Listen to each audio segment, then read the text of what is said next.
আমরা কর কাঠামো ন্যায্যভাবে ঢেলে সাজাবো যাতে করে ধনী গরিবের বৈষম্য দূর হয়।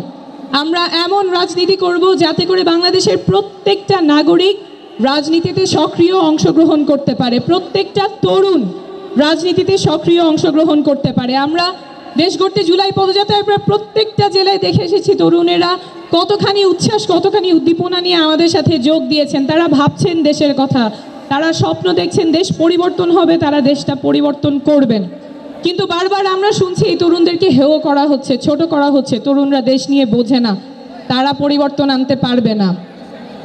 কিন্তু ঠাকুরগাঁয়ের লামিম যেই স্বপ্ন নিয়ে রাস্তায় নেমেছিল, সিরাজগঞ্জের জুবাইর যেই স্বপ্ন নিয়ে রাস্তায় নেমেছিল, এখন যে প্রজন্মগত রূপান্তর ঘটে গেছে, যে রাজনৈতিক সচেতনতা তৈরি হয়েছে, সেটা আমাদের লালন করতেই হবে।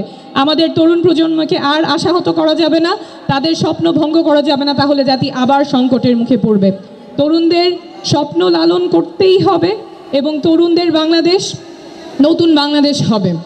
আমরা এমন রাজনীতি করব যাতে করে নারীরা সক্রিয় অংশগ্রহণ করতে পারে। ভোলার সুমাইয়া যখন রাজনীতি করতে আসে তখন তার বাবা মার চিন্তা করতে হবে না রাজনীতিতে আমার মেয়েটা নিরাপদ থাকবে কিনা। সুমাইয়া রাজনীতি করতে পারবে, দেশের জন্য সক্রিয়ভাবে রাজনীতি এবং দেশ গঠনে অংশগ্রহণ করতে পারবে। আমরা এমন রাজনীতি করব যেখানে আমাদের প্রবাসী ভাইয়েরা যারা দেশ গঠনে ভূমিকা রাখতে চান, যারা নির্বাচনে ভোট দিতে চান, তাদের সেই ব্যবস্থা আমরা নিশ্চিত করব।